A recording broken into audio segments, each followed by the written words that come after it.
sabática tengo el gusto de poder acompañarlos y abrir el trimestre juntos. Y quiero presentar la temática que nos va a estar acompañando y que va a ser el desafío para conocer más a Dios a través de este tema. Tiene el título La vida eterna, la muerte y la esperanza futura, con ese acento en la esperanza futura. Y el autor de la lección para este trimestre es el doctor Alberto Tim, el cual es doctor por la Universidad de Andrews y se desempeña como director asociado del patrimonio White para la Iglesia Mundial, para la Iglesia Adventista en todo el mundo. Así que dicho esto, quiero presentar a los dos grandes invitados que tengo para que podamos disfrutar y comenzar este trimestre. A mi derecha tengo al pastor Sergio Becerra. Bienvenido, pastor. Gracias por invitarme. Gracias a usted por acompañarnos. Y a mi izquierda tengo al doctor y pastor también, Roberto Pereira. ¿Cómo anda, pastor? Placer de estar con ustedes aquí. Sí, muy bien. Qué bueno. Mejor estando aquí. Ya que vamos a estudiar la palabra de Dios, vamos a estar bien definitivamente. Qué bueno, qué bueno. Y si les parece, para que Dios pueda conducir nuestro trimestre y también nuestro repaso del día de hoy, pastor Sergio, le voy a pedir que pueda hacer una oración por nosotros. ¿Cómo no? Amoroso Padre que estás en los cielos, te agradecemos por el privilegio de comenzar un nuevo trimestre de estudio de tu palabra en torno al tema de la vida eterna, de la vida futura que anhelamos con muchas ansias y queremos encontrar respuestas y orientación en tu palabra. Amén. Así que rogamos que tu Espíritu Santo nos guíe al estudiar, a reflexionar, para que sea de bendición para cada una de nuestras vidas. Amén. Lo rogamos en el nombre del Señor Jesús. Amén. Amén. Amén. Muy bien, gracias, pastor Sergio. Y si les parece, les voy a pedir que me acompañen a Isaías 14:12. Versículo central, texto de memoria que nos va a acompañar y nos va a invitar a la reflexión en esta semana. Isaías capítulo 14, versículo 12, allí dice lo siguiente. ¿Cómo caíste del cielo, oh lucero, hijo de la mañana? Cortado fuiste por tierra, tú que debilitabas a las naciones. Y definitivamente en el trimestre vamos a tener que hablar de un tema difícil, que es el de la muerte, que acarrea sufrimiento, que acarrea dolor. Pero creo yo que para hablar de eso tenemos que empezar a entender el origen del mal, pastor. Así que la pregunta que le quería hacer es la siguiente, súper difícil. ¿Por qué un Dios amoroso y bondadoso permitió la existencia del mal? Segunda pregunta, pastor. ¿La existencia del mal hace que Dios sea responsable de eso? Bueno, pregunta difícil. Yo diría sustanciosa, ¿no? Interesante, porque yo creo que el ser humano se ha debatido en torno a estas preguntas, no solamente en el cristianismo, sino fuera de ello. Pero yo pienso que al ir a las Sagradas Escrituras y al ir a conocer quién es Dios, nosotros podemos entender un poquitito más esto. Estaba leyendo para recordar un poco lo que dicen algunos filósofos griegos, por ejemplo, Epicurio, entre uno de ellos, que contaba la famosa paradoja de Epicuro, donde él dice, bueno, si hay un Dios que es amoroso, perfecto, omnisapiente, bondadoso en perfección, si Él existe con esas cualidades, entonces el mal no puede existir, imposible. Y entonces nos metemos en una situación de la cual no podemos salir, porque sabemos que el mal existe. Y a la vez, también los que hemos caminado, ¿no es cierto?, en el cristianismo, sabemos que Dios existe también y Él se ha revelado y se ha mostrado. Pero entonces la Biblia nos explica esto y nos ayuda a saber de que Dios realmente es un Dios de amor. Pero eso implica que Él ha querido crear seres humanos y también seres a través de su universo que puedan intercambiar y relacionarse con Él desde el punto de vista moral. Es decir, que libremente ellos puedan contestar a esa manifestación de amor. Y entonces, ¿por qué permite Dios el mal? Lo que pasa es que potencialmente cada uno de nosotros, incluso creados perfectos a imagen de Dios, tenemos la libertad, porque Dios nos ha creado con ella, de no amar, de no contestar a ese cariño, a esa manifestación de su misericordia. Pero eso no significa de que Dios permite. Yo creo que la palabra con la cual yo me siento cómodo es tolera. Es decir, Él en su sabiduría está permitiendo que se manifieste el mal para que sea conocido qué pasa cuando se escoge ese camino que es el camino alternativo, ¿no? Y a dónde lleva, de manera que haya un momento en el cual Él pueda poner fin al mal y a todos aquellos que escogen ese camino para poder restablecer el plan original. Claro. Porque si el mal existiese eternamente, entonces la creación de Dios no sería perfecta, no habría armonía, no habría entendimiento, habría constante conflicto. Y ese no es el plan de Dios para nosotros. Tal cual. Y claro, siguiendo la paradoja que usted planteaba, pastor, si Dios tiene esas cualidades, entonces no debería existir el mal. Y como el mal existe, supuestamente Dios no tiene esas cualidades, ¿no? Exactamente. Se pone compleja la situación. Y sin dudas, Pastor Roberto, cuando nosotros leemos Primera de Juan 1, hay una declaración que es muy categórica. Dios es amor, ¿no es cierto? Ahora, ¿cómo podemos relacionar el amor de Dios con nuestro libre albedrío, ¿no? Porque bueno, de alguna manera, bien lo dijo el pastor, Dios no es que permite el mal, permite nuestra libertad. Ahora, nuestra libertad nos trajo hasta acá. ¿Cómo podemos conciliar esas dos Dios grandes verdades? nunca quiso hacer un autómata. Y esa es una manifestación del amor de Dios. Extraordinaria. Él decidió hacer un autónomo. Claro. Un ser humano capaz de elegir, en este caso particular, entre el bien y el mal. Es claro, Génesis capítulo 2, versículo 16, se les dijo, de todo pueden comer, de este no. Claro. Es decir, ahí está Dios respetando la libertad. Les aconsejó, si ustedes eligen esta forma de pensar, muerte, condenación, separación. Claro. Esas son las consecuencias.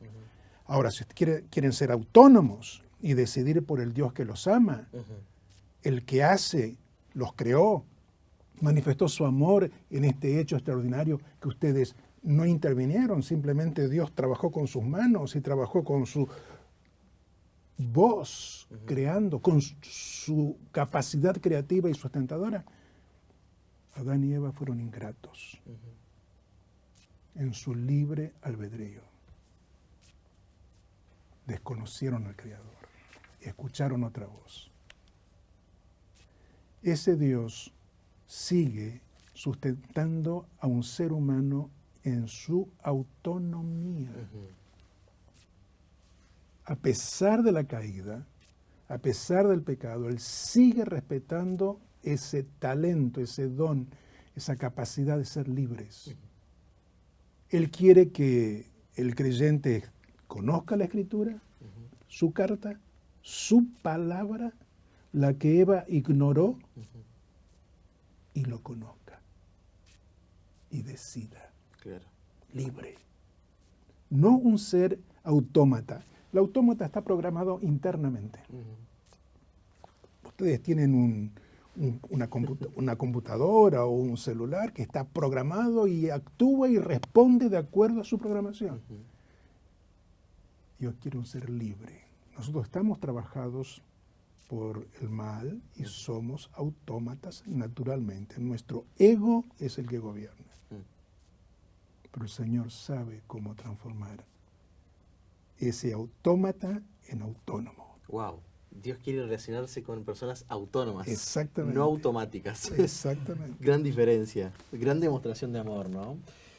Continuando con las preguntas sustanciosas, pastor, en Ezequiel 28:15 dice que Lucifer, ¿no? El ser que nos hizo caer a nosotros, el primer ser que cayó en la historia del universo, dice que era perfecto en su creación. Con esas palabras lo menciona la Biblia, ¿no?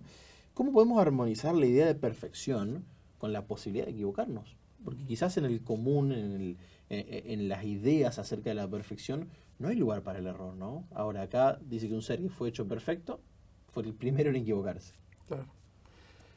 Bueno, quizás yo no diría de que se equivocó, digamos, eligió libremente un camino alternativo, Claro. pero motivado por sentimientos que sabemos que no corresponden a la voluntad de Dios. Aquí viendo el texto que tenemos en Ezequiel, el capítulo 28, los versículos 12 y también el el 15 hablan de Satanás, ¿no? De Lucifer en el cielo, y dice, tú eras el sello de la perfección, lleno de sabiduría y de acabada hermosura. Y el versículo 15 dice, perfecto eras en todos tus caminos, desde el día en que fuiste creado hasta que se halló en ti maldad. En otras palabras, la Biblia nos está diciendo que cuando Lucifer salió de las manos de su creador, era perfecto. Claro. No hay una falla en Dios, en su plan y en la obra de creación. Ahora, el problema es cuando nosotros confundimos perfección con impecabilidad. Porque perfección significa de que hemos sido creados con todas las características necesarias como para que nosotros podamos practicar el bien y deleitarnos en ello. Claro. Pero Dios, al hacernos morales, con el libre albedrío, nos da la posibilidad de escoger otra cosa.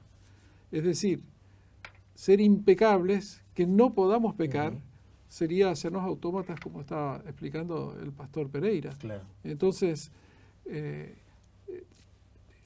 no es que Dios no haya querido que nosotros vivamos en la perfección, simplemente que nos está dando la libertad para que nosotros podamos escoger nuestro camino. Claro, nosotros estamos en la situación de pecado en el cual somos esclavos del pecado. Y entonces ahí ya no tenemos libertad. Y es por eso de que Cristo vino para hacernos realmente libres, Claro. como Dios lo hizo originalmente. Tal cual. Entonces, subrayando esa idea, no confundir perfección con impecabilidad. Pero Dios, cuando lo creó a Lucifer, lo hizo con todas las capacidades como para poder elegir y practicar el bien, ¿no? Y nosotros también, de hecho, ¿no? Una gran conclusión por extensión. Pastor Roberto, ustedes sabrán que en el mundo católico se habla de los pecados capitales, ¿no? Gran parte del mundo cree que hay ciertos pecados que son categorizados. Exactamente, ¿no? Y incluso a veces los han hecho gráficos con ciertas características. Nosotros no creemos en eso. Pero sin duda cuando pensamos en uno de ellos, que es el orgullo, nos damos cuenta que es un gran problema para el ser humano el orgullo, ¿no? Y la pregunta es, ¿qué consecuencias tuvo en el universo y en nuestro mundo el orgullo de Lucifer? De vuelta, no son pecados capitales, pero presentó un gran problema. Lógico, el problema fue que él se centró en sí mismo, como lo dice el texto, se enalteció tu corazón. Dice Isaías capítulo 14 en el versículo 13, decías en tu corazón, subiré al cielo, queriendo ser semejante al Altísimo. Miren la expresión que utiliza el profeta. Ahí estaba él distanciándose de su autonomía a una condición de autómata, gobernado por su orgullo, por su deseo, por su intención, lo que trajo realmente una situación muy compleja al planeta Tierra, su proceso de creación y desarrollo, que pasó a ser ahora espectáculo al universo. Claro. Está el autómata teniendo la posibilidad de automatizar al ser creado. Y es eso lo que ocurrió. Claro. Eso produjo una separación entre la criatura y el creador. Y esta criatura comenzó a pensar en sí. Noten lo que Pablo dice en Romanos capítulo 7. Romanos capítulo 7 es una declaración de la experiencia cristiana y de las consecuencias de este proceso de automatización espiritual en el ser humano. El apóstol Pablo dice en el capítulo 7 esto. Observen. Versículo 15. Lo que hago no lo entiendo. Claro. Pues no hago lo que quiero, sino aquello que detesta. Y eso es lo que hago. Hay una lucha, aquí se habla de batalla, ¿no? Hay una guerra. No soy yo quien hace aquello, sino el pecado que está en mí. Ahí está el proceso que mencionamos con el adjetivo autómata. Claro. Estamos programados por el pecado. Esa es la crisis. Eso es lo horrible de la caída. de Lucifer en el cielo y de Adán y Eva al no oír la voz de Dios, sino dejarse orientar. Sí, la tragedia es el pecado. Claro. Y el apóstol San Pablo continúa en su confesión diciendo, no hago el bien que quiero, sino el mal que no quiero hago. Si hago lo que quiero, ya no lo hago yo, sino el pecado que está en mí. Claro. Y él grita. Ustedes conocen el grito desesperante de él, y aquí está el comienzo del camino de retorno en este grito. Gracias doy a Dios por Jesucristo, Señor nuestro. Qué maravilla. Dios no nos dejó en un proceso de autómatas. Exactamente, sino de autonomía. Podemos mirar a Dios, ver lo que es y hace y decirle gracias. Lo que Lucifer no dijo después de su creación. Tal cual. Gran explicación, pastor, ¿eh? Y cuando pensamos en Pablo nos damos cuenta que miles de años después esta experiencia sigue estando en los seres humanos, pastor. Por eso yo le quería preguntar en torno a esta propagación. Y uso esa palabra intencionalmente porque hace unos años acabamos de pasar por la propagación de un virus y nos dimos cuenta y tuvimos que entender que ciertos procesos nos ponían en peligro. ¿Cómo fue la propagación de esta automatización, vamos a utilizar esa palabra del doctor Pereira, del pecado en todo el mundo, ¿no? En nuestro mundo? Bueno, nosotros vemos allí en los textos que hemos estado estudiando que, bueno, el pecado nace en el corazón de Lucifer, que desea ser más de lo que Dios le había otorgado. Y allí en Ezequiel capítulo 28, versículo 16, habla de qué es lo que él hace después de todo esto. Dice, a causa de tu intenso trato comercial, te llenaste de iniquidad y pecaste, por lo cual yo te eché del monte de Dios. Es interesante porque este capítulo estaba relacionado con el rey de Tiro, que era rey de una ciudad de estado de la antigüedad que era famosa por el comercio, por la prosperidad, la riqueza acumulada, pero no tenían fama de ser muy honestos. Aprovechaban cada oportunidad de engañar si era necesario.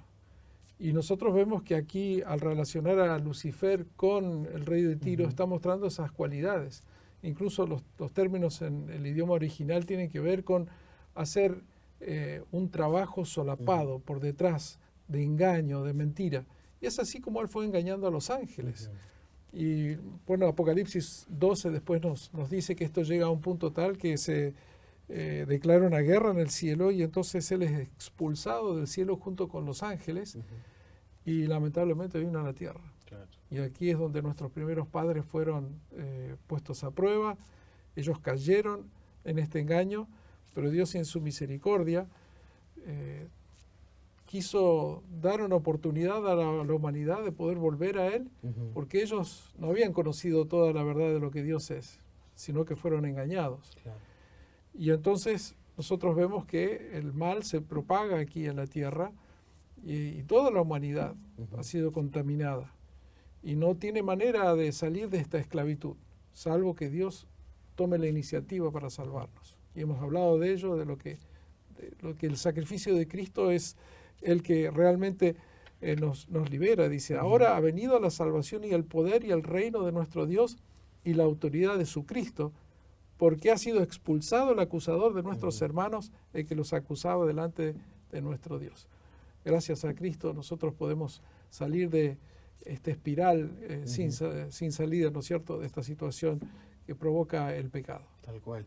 Y si vemos el panorama que recién el pastor Sergio nos mencionó, y estuvimos repasando en todo este momento, pérdida de libertad, orgullo, engaño, y obviamente en este trimestre vamos a ver el tema de la muerte, uno de los problemas más grandes para la humanidad.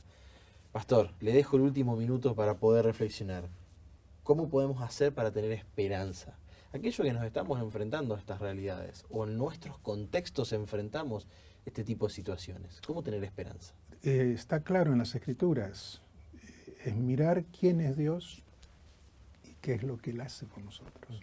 El apóstol San Pablo dice, Dios muestra su amor para con nosotros en que siendo aún pecadores, usa después la otra palabra, enemigos, Cristo murió por nosotros.